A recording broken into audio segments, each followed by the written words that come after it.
Ang bata sa video, nakikipaglaro sa ahas. Uy! Uy! Uy! Walang takot kung hawakan ilagay sa leeg. Tignan nyo naman at pagiti-ngiti pa. Pwede nga kaya maging BFF ni baby ang mga ahas?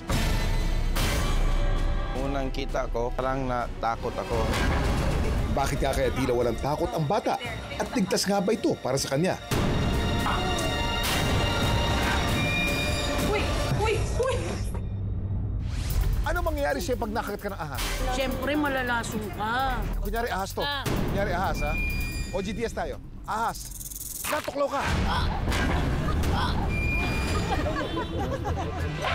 Alam niyo po ba, 10% lamang ng ahas ang may lason. 90% ng ahas ay non-venomous o walang kamandag. Kaya pag nakagat ka ng ahas, hindi agad-agad mamamatay ka. May mga ahas na harmless, may mga ahas na, yakap, higpit ng yakap mo.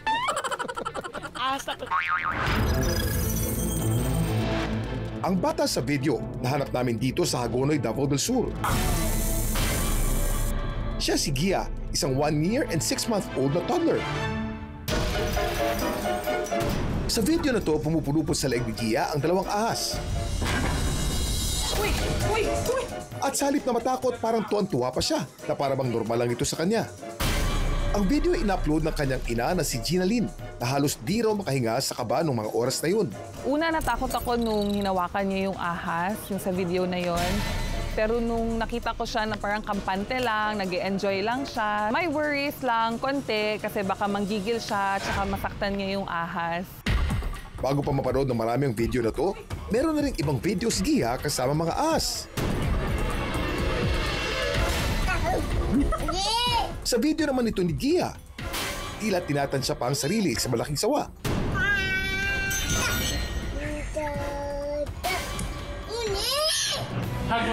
No? Dito naman isang maliit na ahas ang nilalaro niya habang ito'y nasa leeg niya. Siyempre, parang takot din ako kasi ako nga, myself, I'm also scared of snake.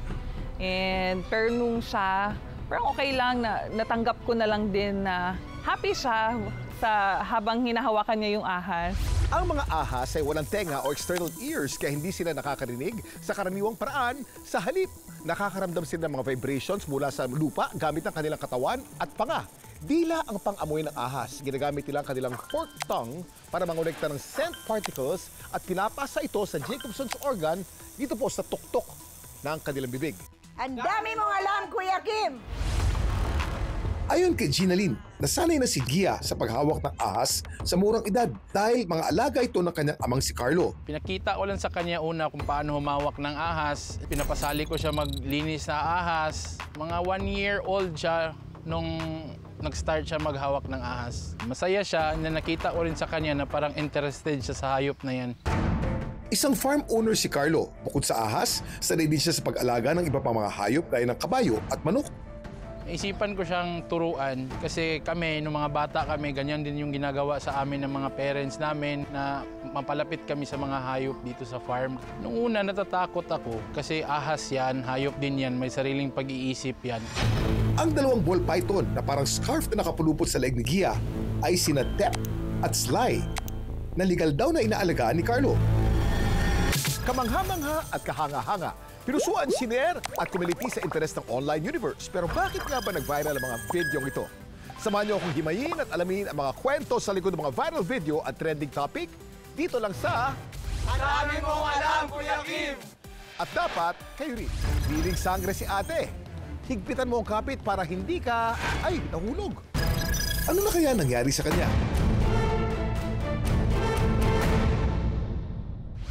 Hindi ito pulgas, garapata o kaya na may ipis. Ang tipas na tinatawag ng sand fleas ay karaniwang makikita sa mabuhanging dalampasigan o sa mesa ng mga nagiinuman. Di ba kayong tumikim? Sarap, kain tayo mga tolo. Naku, hindi po anak ni Suma ang batang yan. Pero ba't kaya tila ginawa na niyang kwintas ang dalawang ahas? Uy! Uy! Uy! Generally, ang mga ball python na alaga ni Carlo ay kilala bilang maamong uri ng ahas. Popular na ginagawang pet, lalo na ng beginners. Hindi sila aggressive at kapag natatakot, mas madali sila mag-ball up at tinatago ang kanilang ulo kaya tinatawag na ball python. Mabagal din silang gumalaw at hindi hyperactive, kaya madali ring hawakan. At kung bakit tila walang takot si Gia, ito ay basically dahil yung ganong edad ay wala pang konsepto ng fear over something. Lalo na kapag yung pamilya naman niya ay hindi natatakot kung hindi inaalagaan pa yung snake. Ayon sa pag-aaral, ang mga sanggol at toddlers ay hindi pinapanganak na takot sa ahas o gagamba. Ang takot sa mga ganitong hayop ay natututunan habang lumalaki, madalas mula sa mga magulang, yaya, kapatid at environment. Pero once of age na siya, then nagkaroon ng negative situation kung saan maaring humigpit yung yakap sa kanya ng snake o kaya naman may nakita siyang na-bite ng snake, then yung fear mag-a-arise yun sa kanya. kamangha-mangha tignan, hindi pa rin daw ito gaano ka-safe sa mga batang tulad ni Gia. Hindi nirekomenda para sa mga batang edad 5 taon pababa ang pag-aalaga ng mga exotic pets tulad ng mga ahas. Ito ay sa kadahilanan na ang kanilang edad, mahina pa ang kanilang immune system at hindi pa kayang labanan ang mga sakit na maaaring makuha sa mga hayop na ito. Maaari tayong makakuha ng mga sakit tulad na lamang ng salmonella.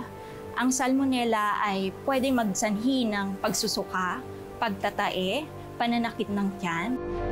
Kaya ang paalala ng doktor, ugaliin ang paghuhugas ng kamay gamit ang sabon at tubig.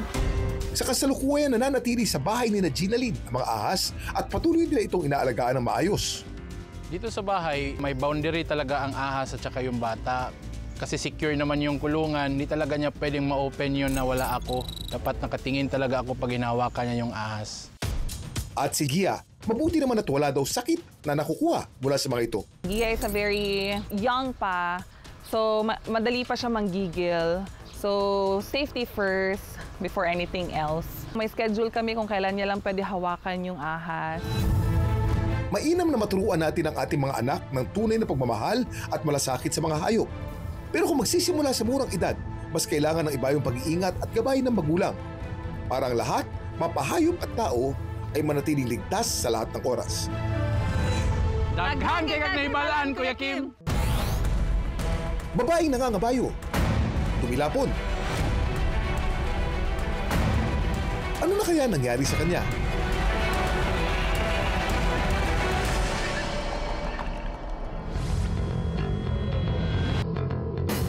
Ang babaeng nahulog sa kabayo ay kilalang lady motor rider. Siya ang 27-year-old na si Daniela. Mahigit 10 taon na raw nagmumotor si Daniela. At ang pagsemplang niya, ipinagpag na lang daw niya. Pero nasa kabayo na siya, sumakay. Ayun, nadisgrasya.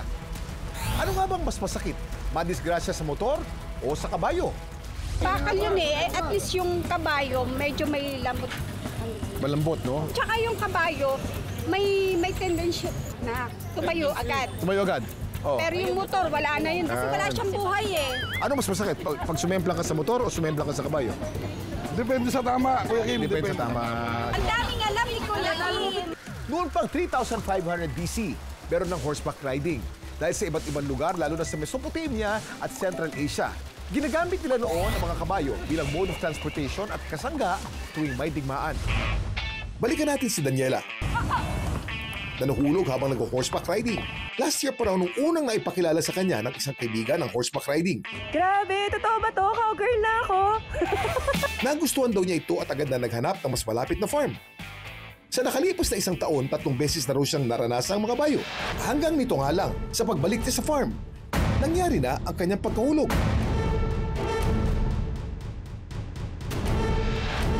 Kamusta na nga ba siya ngayon? Si Daniela, aharap sa atin ngayong umaga.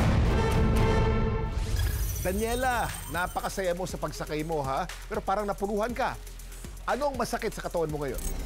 Well, first of all, Kuya Kim, I'm really grateful na ganun lang yung nangyari sa akin. I've had a few scratches on the legs kasi nakita nyo naman naka-short ako. So, tumama doon sa saddle, no?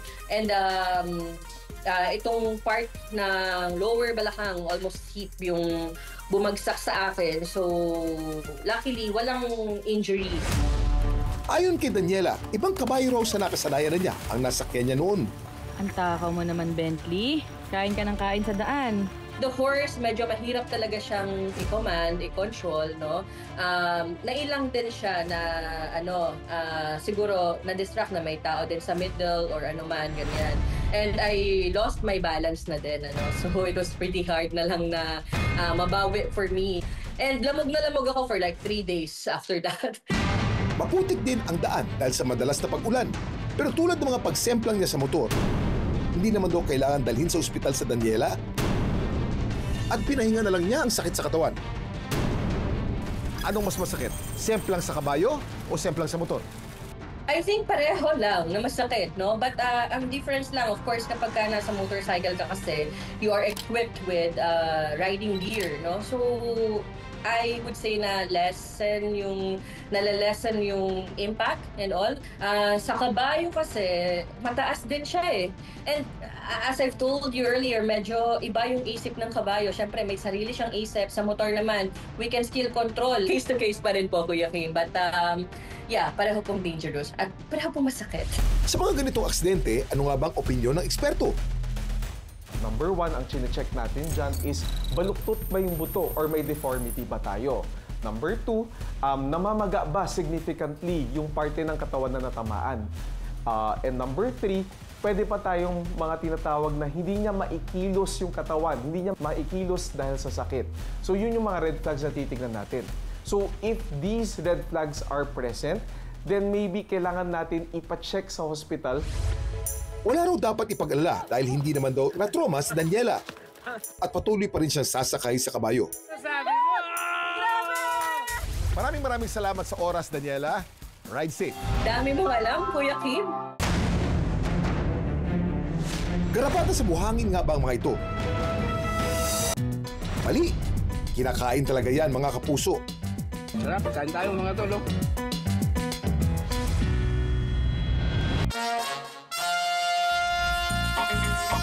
Dito sa Oriental Mindoro, tipas ang tawag dito ng mga lokal.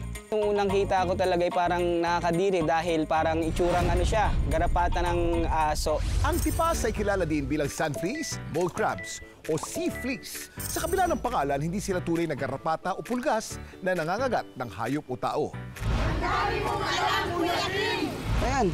Ayan ang tipas. Oh. Ang taba nito. Nakain na po kayo ng insekto? Hindi pa po. Kung kumain kayo ng insekto, ano kaya mangyari sa inyo? Depende sa insekto po. Ano mga insektong kinakain? Ibis. Hindi ako makain. Tipaklong. Depende sa luto siguro, Kuya Kim. Narinig mo na yung insektong tipas? Hindi pa po. Ito yun, panoorin mo. Mukha mang insekto itong mga tipas. Hindi sila classified bilang mga insekto, kundi crustacean na related sa crabs at lobsters. Sa ilang lugar sa Pilipinas, kinokolekta ito at ginagawang ulam o finger foods o pulutan. Bukod dito, kinakain din ang sand fleas sa Vietnam at ilang coastal areas sa Latin America. Dami mong alam, Kuya Kim! Ang content creator na si Brixton, nagbukbang ng tipas sa kanyang video. Sarap, kain tayo mga tolo. Natagpuan namin siya dito sa Oriental Mindoro. Catch and cook ang napili kong content dahil dito sa lugar namin maraming mahuhuling isda, mga alimango, sugpo at kung ano-ano pa tulad ng tipas or mga exotic food. Kaya yun, ine-explore ko yung kung ano meron dito sa aming lugar. Ang itsura kasi nung tipas, nung unang kita ko talaga ay parang nakakadiri dahil parang itsurang garapata ng aso. Pero nung naluto na, yun, natikman ko, masarap naman pala. Saan ba matatagpuan ang mga tipas? Ito yung maliliit na crustaceans na nakatira sa mabuhanging dalampasigan. Kadalasan ay nababaon lang sila sa buhangin, kaya ang karaniwang nakikita natin ay yung maliit nilang bakas ng paggalaw kapag umuurong ang tubig. Dami mong alam, Kuya Kim! Kailangan nilang bumaon for safety din nila. Dahil itong mga ganitong klase ng mga uri ng mga crustaceans, sila nagiging source din ng pagkain ng ibang laman dagat. Itong mga hayop na to is kinukonsider din na bioindicator. Ano yung bioindicator? Ito yung tinatawag natin na nagme-measure ng rate ng pollution sa isang lugar. So pag nahuli sila doon, pwedeng examine ng mga dalubhasa para malaman kung polluted ang lugar o hindi. Papakita sa atin ni Brixton kung paano kinukuha at niluluto ang tipas. Nasa buhanginan po siya na kabaon. Hawiin natin yung mga buhangin para makita natin tong tipas. Kikita mo yung magtatakbuhan yan. Pag mataas ang tubig, ginaganito yan. Oh. Hinahawi pataas sa mga buhangin. Yun o. Taba na ito, may lagi o. Yun, 3. Ayan. Ayan, ang tipas o. Ang taba na ito. O. Pag low tide na low tide mga tol, madaling manguha. Nandyan lang sila sa tabi. Bali, ito na po yung nakuha namin mga tipas o. Medyo matataba o malalaki. Ayan. Itsurang garapata pero napakasarap niyan. Itutuhog ito sa stick para handa na itong ihawin. Natuhog na natin lahat. Ayan, bali ihawin na natin ito.